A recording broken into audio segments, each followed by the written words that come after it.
It began with a glass of champagne. Not the cheap kind you grab in a hurry from a grocery store, but the smooth, golden bubbles that glide like silk down your throat. The kind that whispers luxury even before it touches your lips. He poured it slowly, looking into my eyes as if he already knew what my body was craving, even when I didn't say a word. The clink of the crystal flutes echoed against the quiet hum of jazz in his penthouse. His success, his presence, his confidence, it all wrapped around me like a warm, dizzying cloud. He lifted his glass and said softly, "To the woman who makes success feel sweeter." I smiled, too tired to be flattered, too lonely to resist. I should have walked away that night.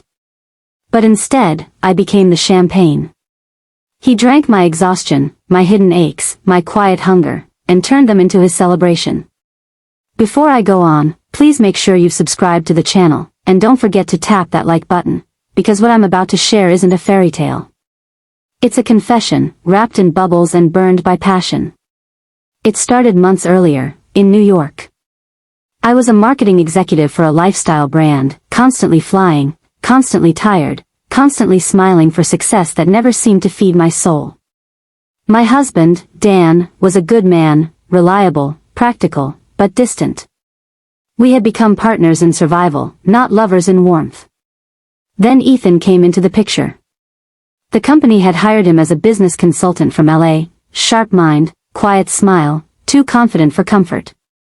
The first time we met in the boardroom, he caught me yawning between presentations. I remember him whispering, "Careful, people might mistake exhaustion for elegance." I laughed, brushing it off. But that line stuck with me. No one had noticed how drained I'd become, not my husband, not my friends, not even me. Ethan noticed. And that attention was dangerous. He started sending late-night texts about work that turned into midnight jokes. Jokes turned into gentle flirts. Flirts became conversations that felt more real than my marriage had in years. One evening after a long client dinner, we found ourselves in the hotel bar. He ordered champagne.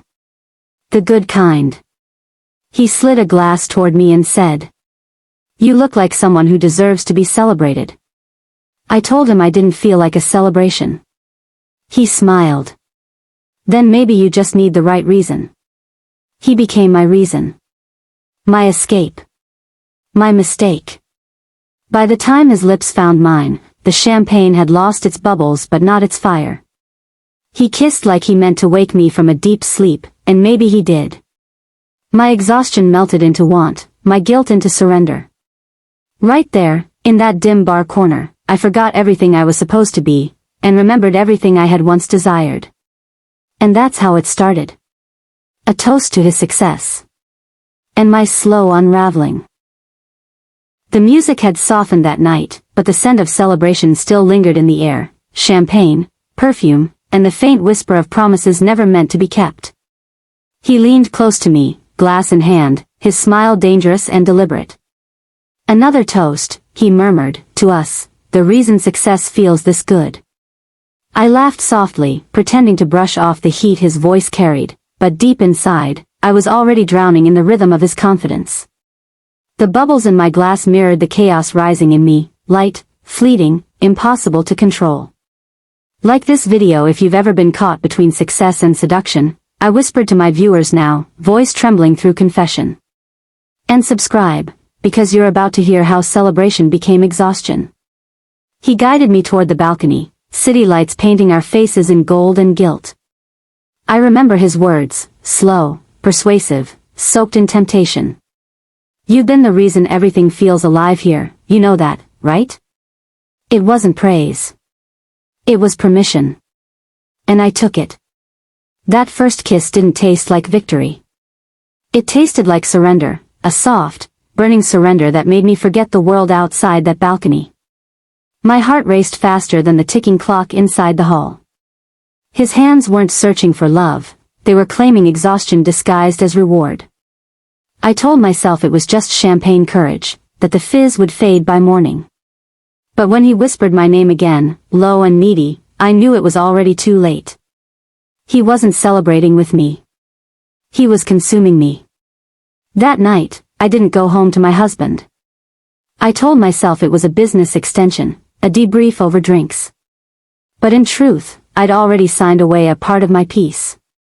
Don't forget to like, share, and subscribe, I'd later whisper in my anonymous recording. Because some success stories aren't about rising, they're about what you lose when you rise too close to temptation. His office lights still flickered against my skin whenever I closed my eyes. Every visit after that first toast turned into something blurred between pleasure and exhaustion, between him needing me and me allowing it. I was his celebration. Not the bottle of champagne. Me. Every success, every deal, every milestone, he opened me, not the bottle. Come on, let's celebrate one more win, he would whisper, the smell of bourbon dancing around his breath. And before I could protest, he'd have me pinned against that cold glass window, the city lights watching our shadows. There was no romance anymore, just ritual. His tongue was a signature, his hands were a routine. And yet, every single time, I'd melt like I was brand new. In those quiet after moments, he'd lay back, satisfied, as if the world owed him this, me. And I'd stare at the ceiling, feeling like an empty flute glass, drained and refilled over and over again.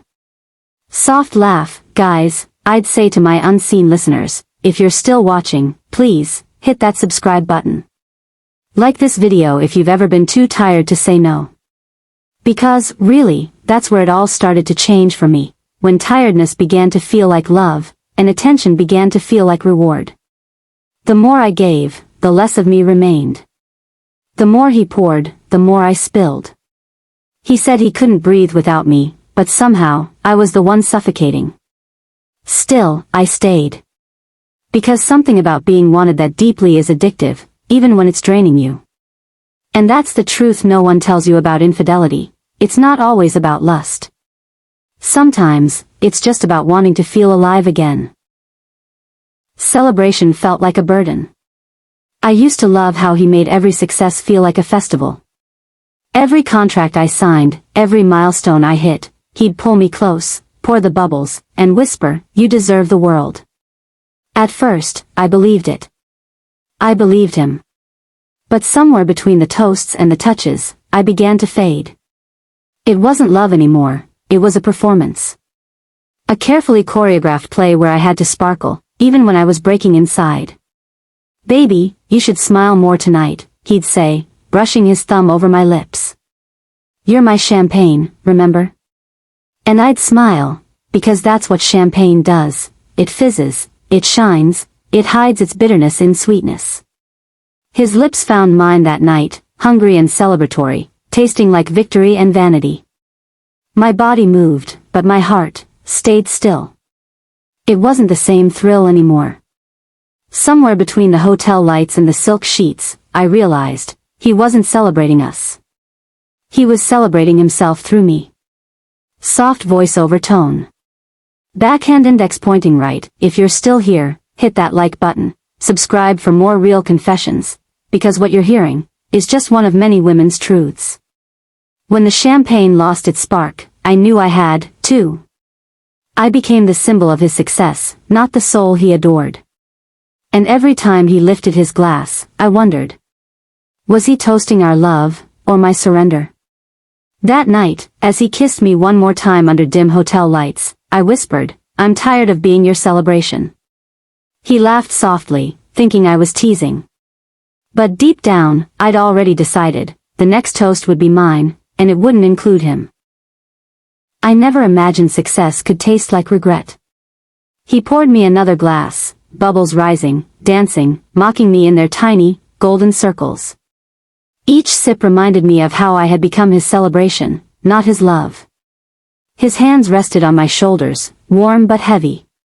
His lips brushed my ear as he whispered, "You made me win, baby, you're my lucky charm." But deep inside, I wasn't lucky. I was tired of being his secret toast, tired of being poured, swallowed, and forgotten after the party. I looked at him, his eyes glazed from too much champagne and victory. For a second, I wanted to believe this was love, that every touch, every night, every whisper under dim lights meant something. But it didn't. I was just the sparkle in his glass, something to make his success shine brighter. So I smiled, even when it burned. I let him kiss me, even when my body screamed to stop. I let the night end, knowing it was the last time I'd ever let him turn me into his drink of triumph. Because sometimes, the most painful goodbye isn't loud. It's quiet. It's a slow exhale between trembling lips that once knew passion but now only taste exhaustion. So to everyone watching, listening, and feeling this story, don't forget to hit the like button, subscribe if you've ever loved too hard, or been someone's secret sparkle. Because tonight, I finally learned. Champagne fizzes fast, but it always goes flat. And when it does, all that's left is the ache. I can still taste him, that mixture of thrill and guilt, bubbling on my tongue like the last drop of champagne after a night of reckless laughter. He called me his celebration, his reason to exhale after every victory. And I let him. I became his toast, his escape, his midnight success story, but somewhere between his hands and his promises, I forgot who I was without him. Maybe that's what love outside the lines does. It burns brighter than it should, only to leave you exhausted when the flame dies. He celebrated himself through me, and I celebrated the fantasy of being wanted, until the cork popped on reality.